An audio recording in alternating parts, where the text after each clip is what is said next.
अस्सलाम वालेकुम। 10th class हम लोग केमिस्ट्री का चैप्टर नंबर 10 पढ़ रहे हैं, ठीक है। और कल के लेक्चर में हम लोगों ने चैप्टर नंबर 10 में सॉल्ट से रिलेटेड टॉपिक स्टार्ट किया है, ठीक है। आज हम लोगों ने कुछ करैक्टरिस्टिक प्रॉपर्टीज डिस्कस करनी है सॉल्ट की। पेज नंबर 38 एंड 39 पे 4 प्रॉपर्टीज मेंशन है यहाँ पे सॉल्ट से रिलेटेड कि सॉल्ट्स में क्या क्या करैक्टरिस्टिक प्रॉपर्टीज होती हैं, ठीक है।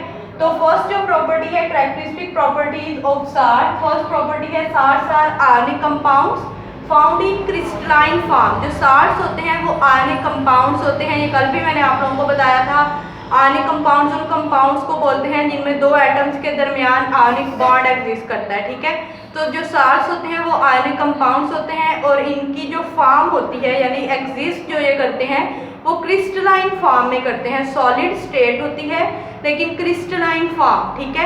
क्रिस्टलाइन फॉर्म में सॉलिड्स फॉर्म यानी पाए जाते हैं। सेकंड जो करैक्टरिस्टिक प्रॉपर्टी है वो है they have high melting and boiling point because solid salts जो होते हैं वो सॉलिड होते हैं, ठीक है। और हम लोगों ने ये पढ़ चुके हैं हम लोग क्लास 9th में कि जो सॉलिड्स होते हैं उनके मेल्टिंग एंड बॉइलिंग पॉइंट वो हाई होते हैं। इसके अलावा हम लोगों ने ये भी पढ़ा था कि जो आयनिक कंपाउंड्स होते हैं उनके melting and boiling point high होते हैं। तो सॉल्ट जो है वो आयनिक कंपाउंड है इसलिए इनके मेल्टिंग और बॉइलिंग पॉइंट हाई होते हैं, ठीक है। थर्ड जो प्रॉपर्टी है salts are neutral compound. Salts जो होते हैं ये न्यूट्रल कंपाउंड होते हैं। अब न्यूट्रल कंपाउंड क्या होता है ये मैं आप लोगों को बता देती हूँ। जस्ट सपोज ये हमारे पास सॉल्ट है NaCl, ठीक है। अब इस NaCl में हमारे पास Na पॉजिटिव आयन है एंड Cl नेगेटिव आयन है। ये बात भी हम लोगों ने पिछले लेक्चर में डिस्कस की थी कि सॉल्ट में कैटाइंस एंड एनाइंस होते हैं, ठीक है। तो ये जो Na positive and Cl negative है, हम ये नहीं कह सकते कि इस NaCl में Na आयंस और Cl आयंस की तादाद बराबर है, ठीक है। हम ये नहीं कह सकते। ऐसा भी हो सकता है कि इस NaCl में पॉजिटिव आयंस ज़्यादा हो और नेगेटिव आयंस कम हो, यानी नंबर ऑफ आयंस वो सेम नहीं होते, ठीक है। लेकिन अब इनके ऊपर जो चार्जेस हैं Na पर भी पॉजिटिव 1 चार्जेस है और Cl पर भी नेगेटिव 1 चार्जेस है। आयंस के ऊपर जो चार्जेस होते हैं ना वो सेम होते हैं। नंबर ऑफ चार्जेस सेम होते हैं, नंबर ऑफ आयंस सेम नहीं होते।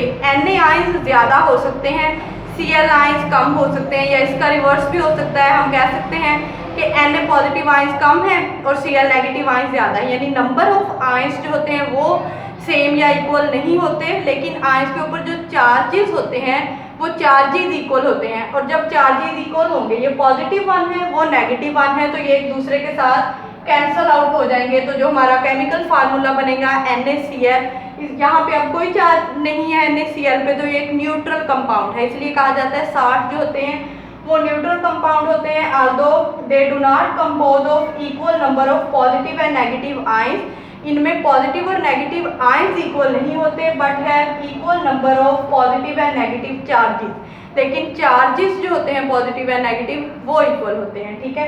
जो फोर्थ वन प्रॉपर्टी है यहाँ पे most of the salt contain water of crystallisation.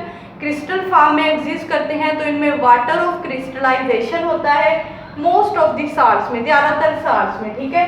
Which is responsible for the shape of crystal. First property में हमने पढ़ा कि ये क्रिस्टलाइन फॉर्म में एग्जिस्ट करते हैं। अब वो जो क्रिस्टल शेप होती है ना वो किसने मेंटेन की हुई होती है? वाटर ने। मॉलिक्यूल्स ऑफ वाटर जो होते हैं उन्होंने क्रिस्टलाइन फॉर्म को मेंटेन किया होता है, यानी water of crystallisation which is responsible for the shape of crystal. Shape of crystal जो है वो स्पेसिफिक जो शेप होगी क्रिस्टल की वो वाटर ऑफ क्रिस्टलाइजेशन की वजह से होगी। Number of water molecules are specific for each salt. जिस जिस सॉल्ट में वाटर ऑफ क्रिस्टलाइजेशन होगा तो वो जो number of molecules of water है ना वो स्पेसिफिक होंगे। ये नहीं कि तमाम सॉल्ट में एक ही यानी नंबर ऑफ